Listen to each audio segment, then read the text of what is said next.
Ang mabuting balita ay sumain ng mga puso.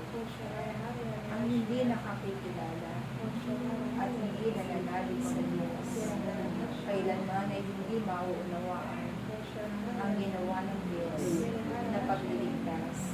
Ngunit sa mga taong mayroong pananampalataya at mayroong pagtitiwala at pag-asa, ito ay panaligan ninyo na ang Diyos na namatay ay muling nabuhay. At ang pagkabuhay na ito ay magdadala sa inyo ng kagalakan, ng pag-asa at ng biyayang walang hanggan.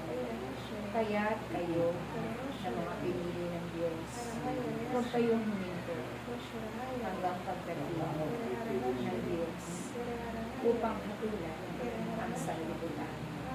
Kayo'y magpatuloy sa inyong paglilingkod. Naway hindi ang kamatayan, hindi ang karamdaman, hindi ang kahirapan ang magpapahiwalay sa inyo sa Diyos. Bagkus ito ang maging dahilan upang kayo'y patuloy na lumagi at patuloy na tumawag sa Diyos. Ipaglingkod ninyo ang nabibira ninyong buhay, sapagkat hindi nyo batid kung kailan darating ang kamatayan. Katulad ng isang taong nag-ingat ng kanyang mga kaban sa kanyang kamari, na kung saan ito ay kanyang ininapan.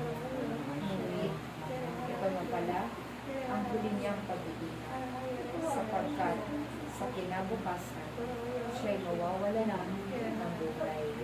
Tandaan ninyo, ang taong nag-iingat ng kanyang buhay ay siyang mawawalan nito.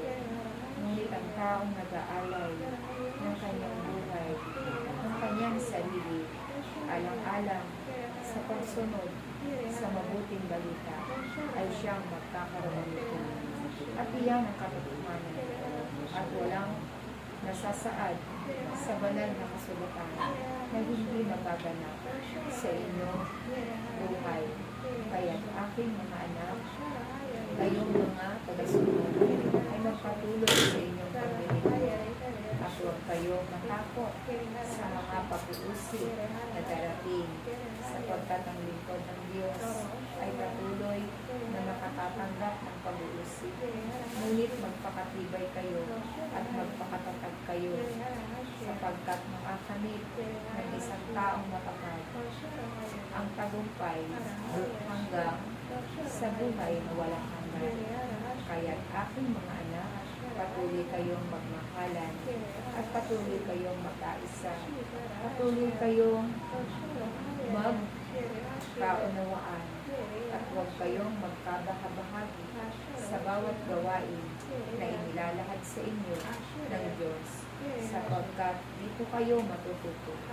Dito kayo bubugin ng Diyos kung paano kayo magpahayag, kung paano kayo magpakilala ng kanyang pangalan dito sa sanlibutan. Magalak kayo sapagkat kayo ay kanyang pinili. Una pa lamang na kayo'y nasa sinabukunan ba ng inyong mga magulang. Kaya't kung kayo ay nakatakda sa gawain nito, magpatuloy kayo at huwag kayong huminto, sapagkat makakamit ninyo ang pangako ng Diyos, ang buhay na walang hanggan. Tumayo kayo na puno ng kagalakan at puno ng pag-ibig at taglay ang salita ng Diyos sa inyong puso. Manahan ang Diyos sa inyo.